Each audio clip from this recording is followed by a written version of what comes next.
So here's a brief overview of the concept of work and how it relates to energy and power. We have been working with the concept of kinetic energy, which is associated with the motion of any object. The definition of kinetic energy is 1/2 the mass of the object, the speed of the object squared. We also have this so-called work energy relation for the total mechanical energy that tells us that the change in the total mechanical energy has to come due to the work of the non-conservative forces.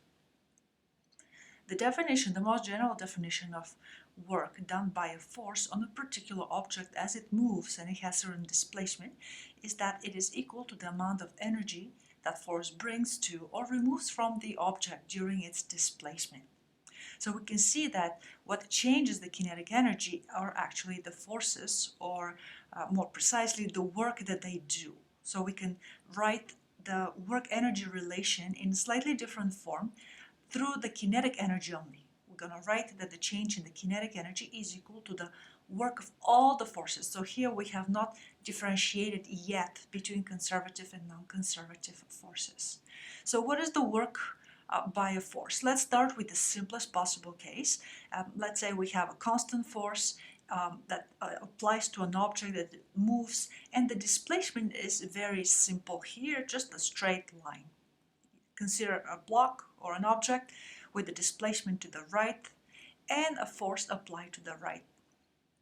What we see from dynamics principles is that the force will impart an acceleration to that object, or in other words, it will cause it to speed up, and consequently we'll see an increase in the kinetic energy. So we'll say in this case that the force has a positive contribution, or in terms of work, we will write that the work is positive.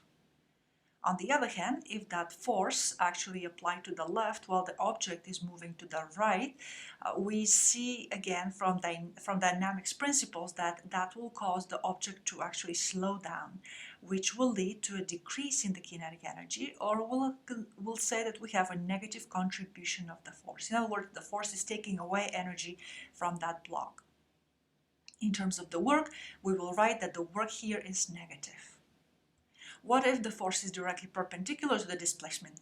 Well, in that case, we see that it's kind of neutral to its motion. It's not speeding it up or slowing it down. So that such a force has a zero contribution to the kinetic energy of the object, and we write that the work of that force will be zero. In the most general case here, where the force is at some angle theta with respect to the displacement delta L, the work of that force, of such a force, will be equal to the magnitude of the force F, the magnitude of the displacement delta L, times cosine of the angle between the two.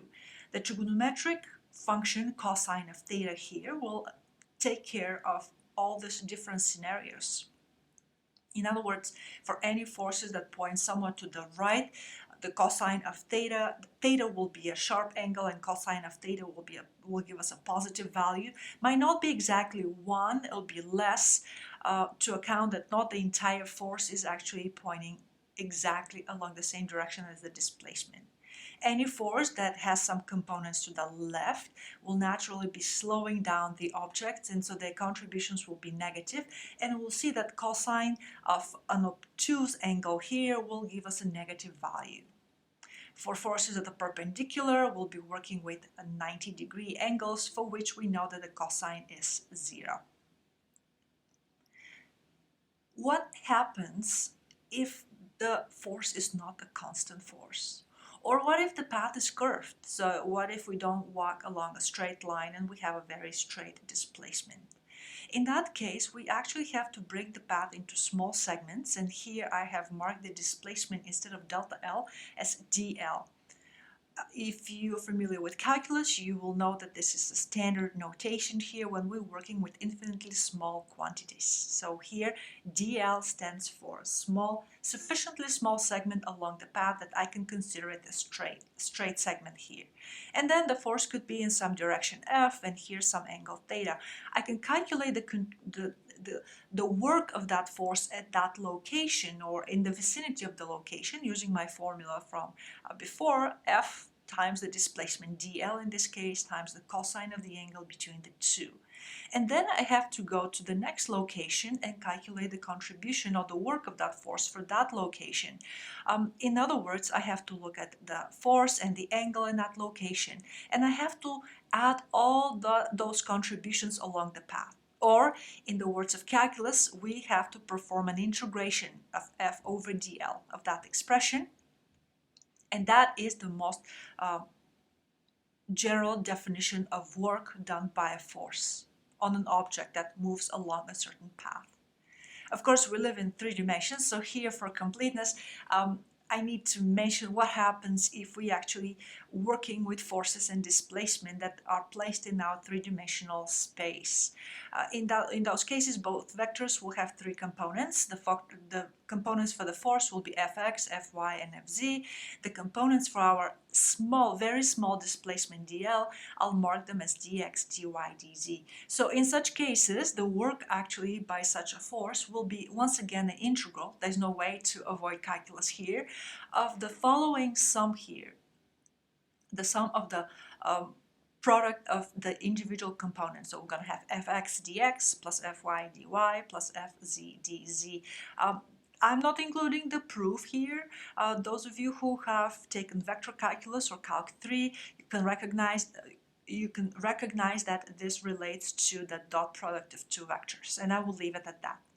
Please note that if the force is constant and we move along a straight path, even in 3 dimensions, we can actually figure out what the work is without integration or without calculus. The expression from above reduces simply to the following sum: the x component of the force times the displacement along the x plus the y component of the force times the displacement along the y plus the z component of the force times the displacement along the z.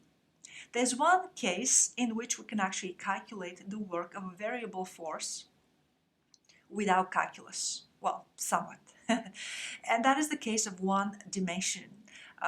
That means that the force and the displacement are aligned along one line. Maybe that's the horizontal line or vertical line or some other line. It doesn't matter, as long as all the vector quantities with which we're working here align nicely along a line, we actually have a 1-dimensional case. In that case, if someone gives us actually a graph, if someone plots how that force depends on the position x, and if that graph is straight or consists of straight segments. Now, if the graph is curved, we're back to calculus. There's no avoiding calculus. But if we actually have straight segments of that graph, we can calculate the work of such a force as the area under the graph. Again, you can recognize that geometrical fact from calculus 1.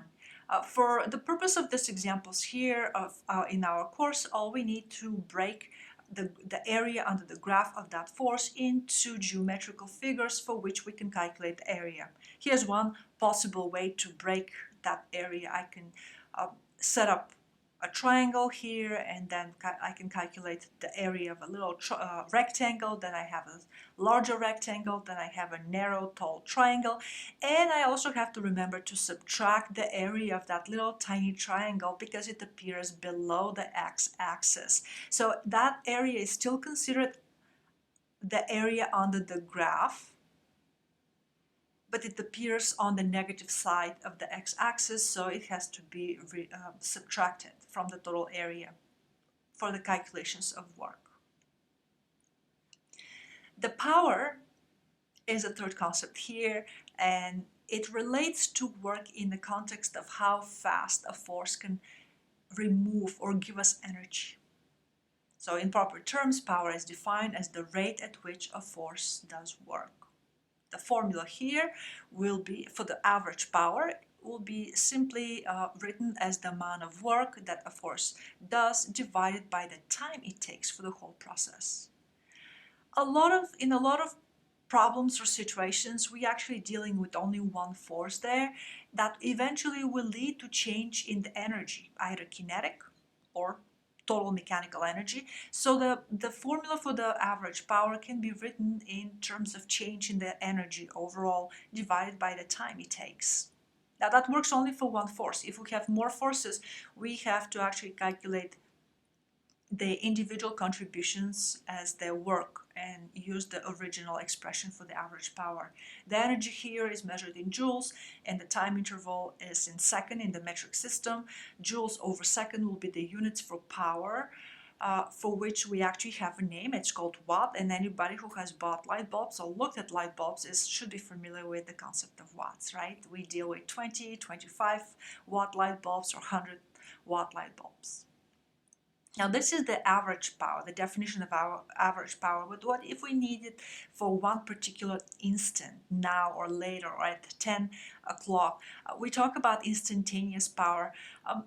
In reality, however, there are no such things as instantaneous in the physical world. Instantaneous quantities really refer to something that has been averaged over a very brief time interval. So here the formula for the instantaneous power again starts with the identical formula for the average power. We'll have the work done by a force divided by the time. I will use the expression for the work here for simplicity. I will assume that the force does not change its direction and the angle is there, so I don't have to use calculus. So I'll use the simplified expression for the work, which is the force times the displacement times cosine of the angle between the two. And then I have to divide that amount of work by the time it takes for the force to give us or take away that energy. Slightly rearranging the terms, we can see that this is really the force times the ratio between the displacement over time times cosine of theta. Please note that the displacement over time from kinematics is really the definition of average velocity. So we can actually recognize here the velocity, the average velocity of the object. This is the time when I'm going to remind myself that I want to figure out what the instantaneous power is. So I'm going to consider actually a very small time interval. While in calculus, those small intervals are technically infinitely small, in a practical setting in the physical sciences, you can just pick something that is small enough for us. Imagine 1 millisecond. That means you can actually fill up 1,000 of those intervals within the blink of an eye. So that's good enough for practical purposes. So if I set up that averaging time, the time over which I average to be very small, I can see that the ratio of delta L over delta T becomes simply the definition of this instantaneous velocity from kinematics. So here is an alternative expression for the instantaneous power here of an object that is moving with velocity v. The power will be equal to the force applied to the object times the velocity of the object at that instant multiplied by the cosine of the angle between the two.